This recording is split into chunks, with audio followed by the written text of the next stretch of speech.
उसने कुछ नहीं कहा मगर सब कह दिया। कहानी का पार्ट 2।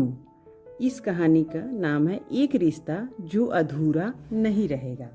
ओल्ड हवेली, जयपुर। शाम ढल चुकी थी। हवेली में दियों की रोशनी थी। वीर अपनी माँ के पास बैठा था। वीर की माँ दया, बेटा वो लड़की ठीक तो है ना जो कल साथ लाया था? वीर, हाँ माँ, बहुत ठीक है, उससे ज़्यादा ठीक और कोई नहीं हो सकता है। माँ, तो फिर इंतजार किस बात का है वीर? वीर कुछ सोच में पड़ गया। अगले दिन सुबह हवेली में हलचल थी। करण और अवंतिका नाश्ते की टेबल पर बैठे थे। नायरा नीचे आई। अवंतिका, गुड मॉर्निंग होने वाली भाभी जी। नायरा हैरान होकर, क्या? करण, मतलब ये कि वीर आज कुछ कहने वाला है शायद। नायरा थोड़ी घबरा गई, लेकिन उसके चेहरे पर वो मासूम सी मुस्कान थी जो बहुत कुछ छुपा रही थी। रात को वीर ने नायरा को छत पर बुलाया। सारा माहौल मोमबत्तियों और फूलों से सजा हुआ था। चारों तरफ हवेली की दीवारों पर उनके बचपन की तस्वीरें लगा दी थी। वीर ब्लैक कुर्ते में और नायरा हल्के लहंगे में बेहद खूबसूरत लग रही थी।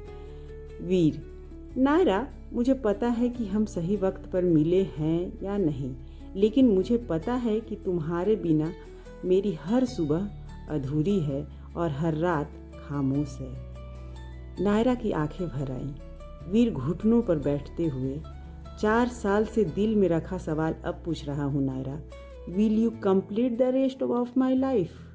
Miss Naira Mehta, will you marry me? Naira एक पल को चुप हो गई, फिर बोली, हाँ वीर, लेकिन एक शर्त है वीर। वीर चौंका, क्या? नायरा, इस बार अगर मुझसे दूर गए तो बिना बताए नहीं जाना। वीर हंस पड़ा और खड़ा होकर उसे गले से लगा लिया। ठीक उसी वक्त हवेली के गेट पर एक काली गाड़ी रुकी। गाड़ी से उतरी एक लड़की, आंखों में काजल फैला हुआ और हाथ में एक फोटोग्राफ जिसमें वीर और नायरा साथ खड़े थे। लड़की बोली, अच्छा, तो यही है वो लड़की जिसके लिए उसने मुझे छोड़ा है। कहानी का पार्ट 2 यहीं पे ख़त्म हुआ। अब आपको पार्ट 3 में कहानी में यह मिलेगा। उस लड़की की सच्चाई सामने आएगी, वीर के पास्ट का राज खुलेगा और नायरा को लेना पड़ेगा एक बड़ा फैसला। कहानी आपको ज़रूर पसंद आ रही होगी।